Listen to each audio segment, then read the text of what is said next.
So recently, I've observed a trend that honestly I feel like started sometime last year or so, maybe a little bit sooner, but it's been happening pretty consistently. And I thought it was really interesting to bring to your attention. Now, I haven't figured out the best way to name this yet, but it's like one of those little pipeline things, like the vegan to carnivore pipeline or the nuisance streamer to convicted felon pipeline, something like that. And in this case, it's like a nice guy to turbo douchebag pipeline. And in this case, we're going to be talking about three known perpetrators of this in the last year, and that would be Cody Co. Of course, we all know what happened with him, right? Came off as a nice dude. Lots of people enjoyed his content. Seemed like a real good chap. And then he was hit with allegations of statutory rape against Hannah Monja, which she was underage, and he was roughly 25 years old, which is grossly inappropriate, obviously. And one thing that he did, unlike these others on the list, was he just didn't even address it. He pulled the Mr. Beast tactic of, if I ignore it, I'm sure it'll go away. And the thing is, it hasn't gone away, but truth be told, people really aren't talking about it anymore, and he's kind of just allowed to get by on one of his alternate channels, making content and muting all comments that criticize him about what he did, and just leaving the comments that glaze him and make him feel good about himself. So, in other words, he gets to walk away with a massive W despite having committed a pretty atrocious action against an underage individual at Hannah Monja, obviously. But we'll talk about that in a little bit. And then, of course, we had Ned Fulmer, who was the wife guy of the Try Guys team, and he decided he wanted to try another woman. He wanted to try cheating, He was like, we're not above trying everything, right, guys? You'll understand. But in reality, they weren't about that. They're like, you can try this, you can try that, but you cannot try cheating on your wife with one of our fucking producers.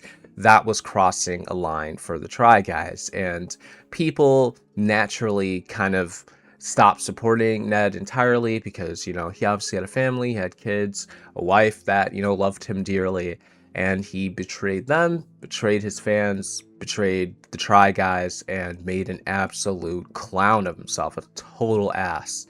And then we have Caleb Hammer, who recently got into some controversy that could have been very career damaging, but even though he pretty much got away scot-free because he scrubbed the internet clean of pretty much all the evidence of him being a piece of shit, um, it didn't come without its problems.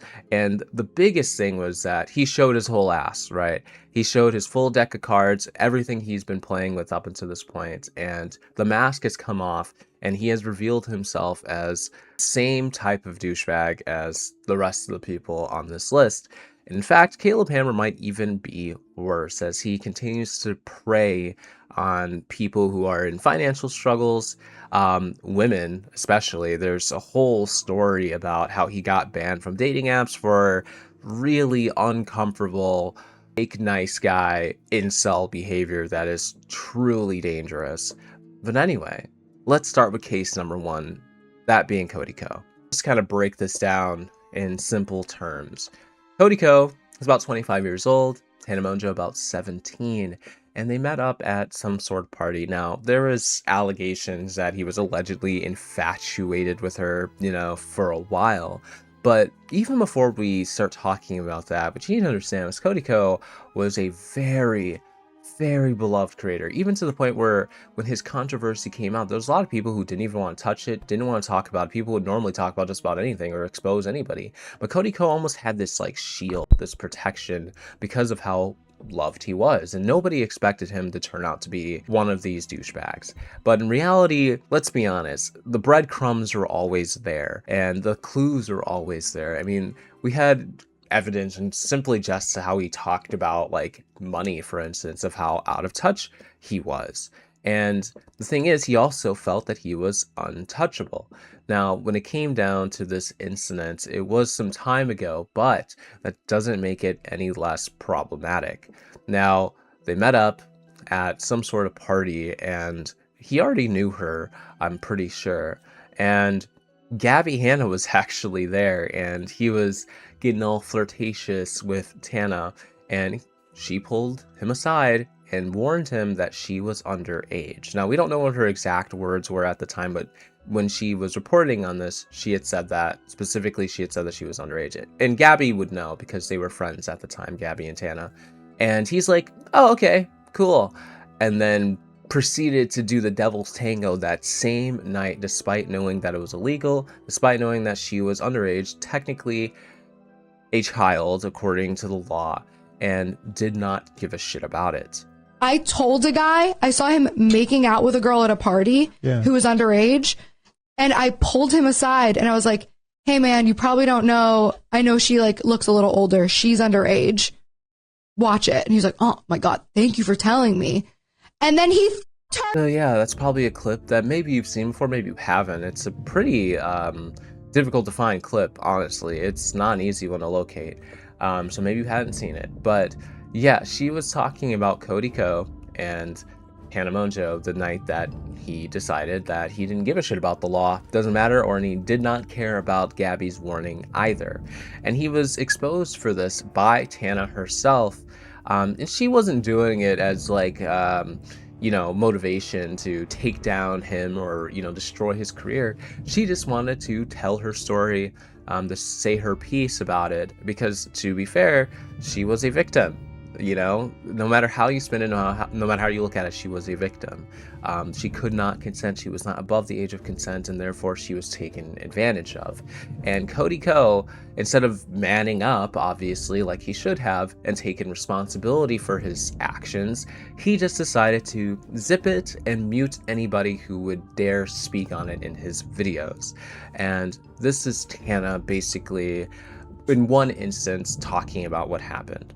What's happening in life right now with the universe, but I'm learning a lesson once again that I've learned so many times about I can't just be saying shit. And I don't want to blame myself here for this situation, but it's like I'm now in this position to have to address it because there I went again saying shit, and it's just a classic case of I say something fleeting in the ways that I say something, and then it is taken very seriously because I'm usually trauma dumping and breadcrumbing with a giggle. Yeah, and right? It usually is pretty serious, and we're just so flippant about it, and we'll just like talk some shit. And that's always how I've just dealt with shit or made light of shit. Like I'm just the type of person who does say things in a very like flippant manner, and then it's like, oh fuck, nobody else is laughing. Yeah, like even just in real life, I'll say some crazy shit, and I'm like, ha ha, and they're like, yeah, are you right. good? And it's just like, it's how I am. But we were on tour, we were saying a bunch of shit on stage in a bunch of different games, and we thought we could trust the people as we had the whole tour.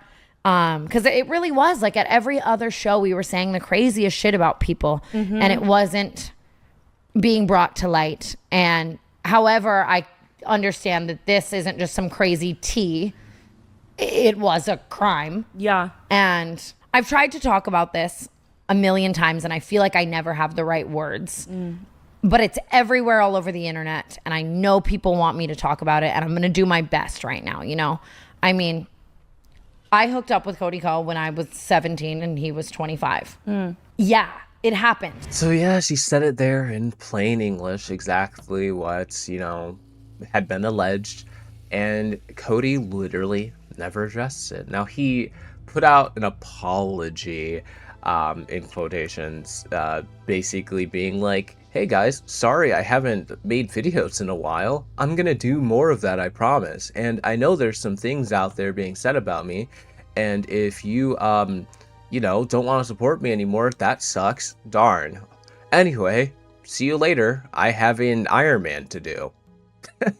That was his response, which has to be the most cowardly douchebag response of all time. Few months, made videos for, that whole time. And I also understand if your opinion of me has potentially changed over the last few months. I spent the first half of my career criticizing people and judging people online. So, I don't begrudge your judgment of me by any means. I just think all I can do right now and moving forward is just, try to be the best person I can be for myself and for my family, and just try to continue putting the best shit out there that I can. So that's what I'm going to do. And if you stick around to watch it, I very much appreciate it from the bottom of my heart, truly. Anyway, so that was, wow, a really fat, juicy nothing burger, full of absolute nothingness, topped with nothing on top. It was incredible, truly incredible. But it spells out exactly why he is in this video. He's a part of this nice guy to douchebag pipeline, because that's how a lot of people think of him now. And obviously it's one thing to, commit statutory rape. Obviously that's a problem in and of itself, but then to not own up to it, to not apologize, to not actually address it, to ignore it, to act like it wasn't something that even occurred to begin with, especially as a legitimate adult. Like, he's not like a fake adult, he's not freshly 18. He's a real adult, right? Like, bro has lived, for a third of a century, and still couldn't find the ability to actually address this properly. It's pretty humiliating and shameful, to say the least. Now, next we're going to talk about Ned Fulmer. And Ned is pretty much thrown into hot water for cheating on his wife after branding himself as the wife guy, because there's nothing else particularly interesting about him. For most people, they would say he was their least favorite of the Try Guys, because they just felt like there wasn't a whole lot of interesting things to the guy. So he clung on to the wife guy persona, which correlates to the whole nice guy image, right? It's like, oh, look how nice he is and how cool he is, him and his wife, that's his number one, that's his best friend, he's an awesome, cool guy, we love him. And then it turns out that he had been cheating on his wife with one of their fucking producers, of all people, for an extended period of time. And when he finally gets caught, like, he doesn't even really seem particularly remorseful. It seems like the only thing he cares about is saving face. But he gets dropped from the Try Guys. He tries to do a podcast. That all fails. It all comes crumbling down, crashing to the surface, and he fails to really make anything out of himself. And then he decides that he wants to bring on a therapist and talk about it all, but you'll see what I mean in just a second. Dude, feels a little awkward. Yeah. Back in a podcasting room. Yeah. I mean, we've certainly had a lot of conversations where we've sat like this. Yeah, that's true. But not, conversations that are meant for the public. Mm-hmm. Is it strange to think that people are watching this and listening to it rather than just being in like a therapy setting? Oh, heck yeah. It's terrifying. Yeah. It's absolutely, yeah. I mean, I'm on the verge of like standing up and walking out of this room. Absolutely. Same. I'm like, what the hell am I doing? What am I doing? But no, I feel like this is a necessary thing. People ask me, like, do you forgive Ned for what he did? And I mean, the answer is no, absolutely not. How can you forgive somebody for lying to you, for cheating on you? No, fuck no. Yeah, go ahead and say it. That was some of the most awkward seconds, minutes of your life, right? Go ahead and say it. I feel it too, okay? I feel like you and I just had the most unappealing moment of our lives watching this shit. And that's totally fine to feel that way, because it was, was it ever going to be anything but that? Absolutely not. Now, some people were like, why the hell would she agree to be on this podcast? Turns out it was possibly her idea, that she wanted to, get the story out there and not give Ned the ability to spin the narrative however he wanted to. She wanted to be the one, to put the narrative out there so that people don't get anything mixed up, don't get it twisted. And this was a huge step in the wrong direction for Ned, because things continue to go downhill like a landslide for the guy. But it seemed like he couldn't quite understand why he did the things that he did, so he had to have a therapist come on the podcast to explain why do people cheat, why he done it. All three of these parties in an affair end up devastated. I'm wondering, back in the beginning, why do people cheat? Why does this happen in the first place? How does it kind of start as a almost runaway train? The $1 million question. Everyone wants to know, why do we cheat? So the therapist essentially explains because she was cheated on, so she's a victim of that herself. And she wanted to get a good understanding of why the fuck her husband done it. And so she did, a little bit of research and read some books and, kind of pieced together this whole kind of sphere of ideas as to why, people cheat, how it affects all the parties involved, and all of that good, wonderful, yummy stuff. And Ned just ate that shit up like a bowl of cereal. Was absolutely loving it. He loves a good scapegoat. He loves being able to say, you know what? It's not really my fault. It's my past trauma. Clearly there was something that happened in my history that I must be, suppressing, that has resulted in me being a cheating piece of shit. It's really not me. It's really someone else's fault. We don't know who, but somebody else. That sort of idea.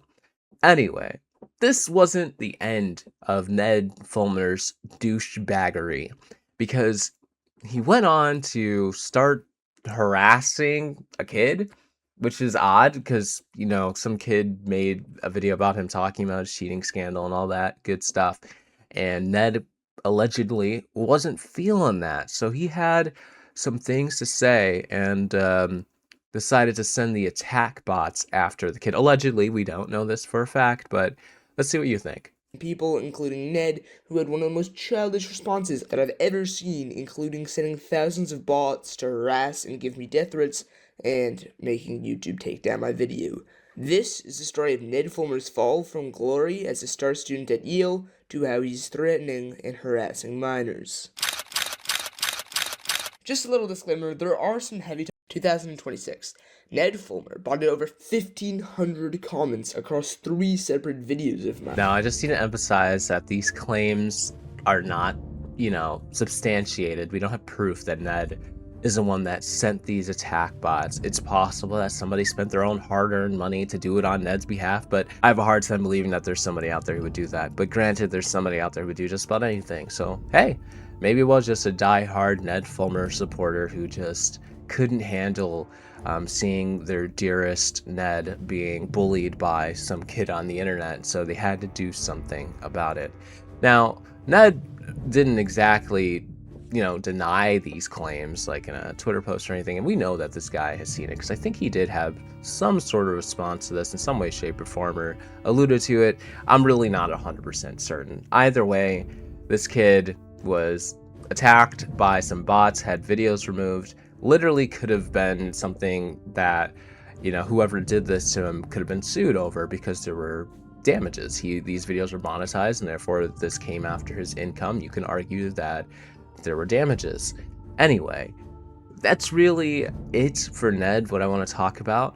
But after getting through Caleb Hammer, I kind of want to bring everything back and kind of talk about all the similarities between these three and how they all kind of share the same trend that I've been noticing on the internet as of the last year or so. And I wouldn't be surprised if we see some more creators kind of unintentionally join this weird streak. And in fact, there was another I talked about by Scotty K Fitness, who branded himself as a safe space influencer, but I'm not going to go into detail about him. But essentially, he was put under fire for talking ill of some disabled people, as well as using some pretty harsh language against others that should not have been said, and allegedly having a strange criminal history of assaults against women. But if you want to know more about him, I've got some videos you can go watch, and there you go. Anyway, let's get on to Caleb.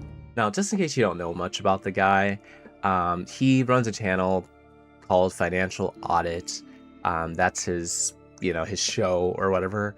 And he essentially gives people financial advice in quotations, because he doesn't actually do that. It's more of like a Jerry Springer show where they just kind of exploit people who have financial troubles for their own benefit, for their own gain. And D'Angelo Wallace had found this problematic and made a live stream talking about it and exposing Caleb for the POS he actually is. And Caleb did not like that, so he responded to D'Angelo's response, which eventually Caleb deleted his own response because he became an absolute unhinged lunatic in that video. But it showed his true colors, and as a result, people have really changed their tune on the guy. Now, while there's plenty of people who still continue to support him, his situation really hasn't changed for the worse, but he has revealed his full hand and has solidified his place amongst the nice guy to douchebag pipeline goofballs like Ned Fulmer and Cody Co. Tell them how crazy the episode's gonna be and how the thumbnails and titles are gonna be, and we ask if they're okay with it. They consented, you didn't, you don't matter. It doesn't matter what you think, you fucking weirdo using my name to get views. What is wrong with you, you pathetic fuck who can't do any research whatsoever? You're a loser. Oh, it's bad. It's bad. This is a bad response. I don't hate gay people. We have, someone say, too many gays working at this company. No, that's a joke again. You read a title that is outrageous and silly and you say I'm homophobic? You say I'm sexist? No, you're fucking retarded. That's the only real thing here. Ooh, all right. Whipping out our first slur. Let's go. Or let's not go, because this is just actually really tiring. The longer you are a negative force in this world. You fucking stupid piece of over sensationalizing shit. You have done no research. You have ruined your career. What is wrong with you? D'Angelo, dude, you are a broken individual. You have no ability to actually understand what people are saying. People like this actually need to be held accountable for the fact that they just say things and then they move on and there's no consequences. You're a bad person, D'Angelo. That is an actual lie. Yeah, Caleb's whole thing is that he gets consent to roast people, insult them, use slurs against them, etc. But then he also goes off on these rants and tangents where he attacks people,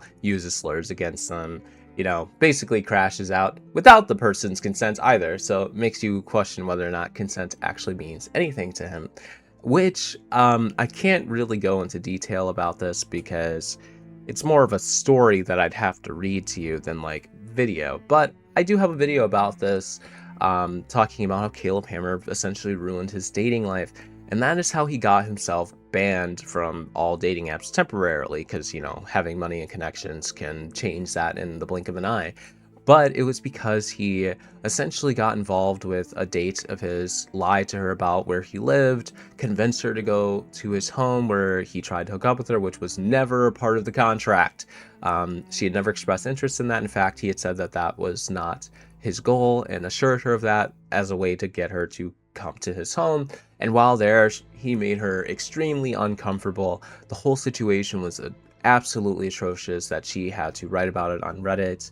And this kind of branded Caleb in a certain light that didn't look very good for him, to say the least. But if you want to know more about that, like I said, I do have a video about it that you can go check out at any point. Now, regarding his attack on D'Angelo, he was threatening to sue him. And the thing is, this whole thing was looking like a reputation disaster. But he quickly got his PR team involved and they scrubbed it clean. Deleted all of his live videos, completely rebranded parts of his channels, and then never spoke on this again. And now they're just trying to hide that side of Caleb and continue with the grift that has been working. But either way, even that grift alone shows the whole picture, as he started off doing genuinely good, helpful content, trying to assist people with their financial needs, not berating people, not turning them into a spectacle, and actually providing something of genuine value.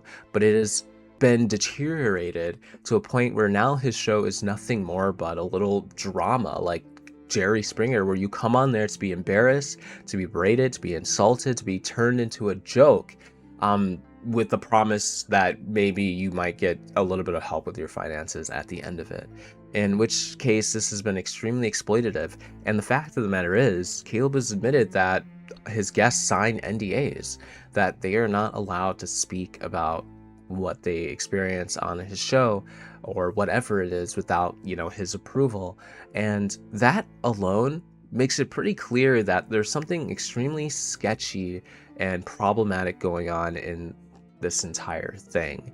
Now, the last bit that we're going to look at that just shows everything you really need to know about the guy, puts it all together, is this segment that D'Angelo talks about how Caleb had no problem sexualizing a 14-year-old and talking about doing sexual acts with them, while being told by others in this group chat that the person was underage, and he seemed to just not give a shit, similar to how Cody Co did not give a shit about Tana being underage. So I was like, okay, what jokes are we talking about here? You were in live chats. I guess this user super ho diddly ho would be Caleb screenshotting pictures of people saying he's hot, is he gay, please, being told he's 16, and no, perv, talking about, oh, but the age of consent is 16. By the way, y'all are saying like, oh, this is from a decade ago. No, it wasn't. 8 years ago was not a decade ago. You're 23 years old talking about kids like this. I would like to personally stick my penis in the hole of his. Any hole will do. Thank you. Being told, Caleb, dude, the person you're talking about is like 14. Caleb saying, nah, he's actually probably older than that. If it's legal to be with 17-year-olds there, it's legal here. Being told, Caleb, you're 23. This is gross. Not really. Well, I'm 50 and I find a sexy 21-year-old and I could be his sugar daddy. I will do it. Or her sugar daddy. By the way, I already know I'm gonna get the worst human beings you've ever known in my comments talking about actually being 23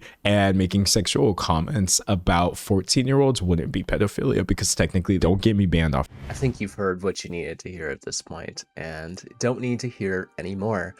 But I think it's important to talk about what exactly does this mean. I think what's really interesting is, I know there's probably even more creators who I haven't talked about, who have just yet to really show their true colors. These people masquerading as nice guys. Now, obviously, Caleb Hammer's gone full mask off, right? He's not even trying to pretend anymore. But with people like Ned and people like Cody Co and, Scotty K Fitness, that's a part of their identity. And they've effectively tricked people into believing that, they're these very great, good people, trustworthy, safe, and all of that. Even like Shane Dawson, in a way, even though he's always been problematic, but he put on a mask eventually after being exposed. It's like, look how nice I am. I'm so sweet, guys.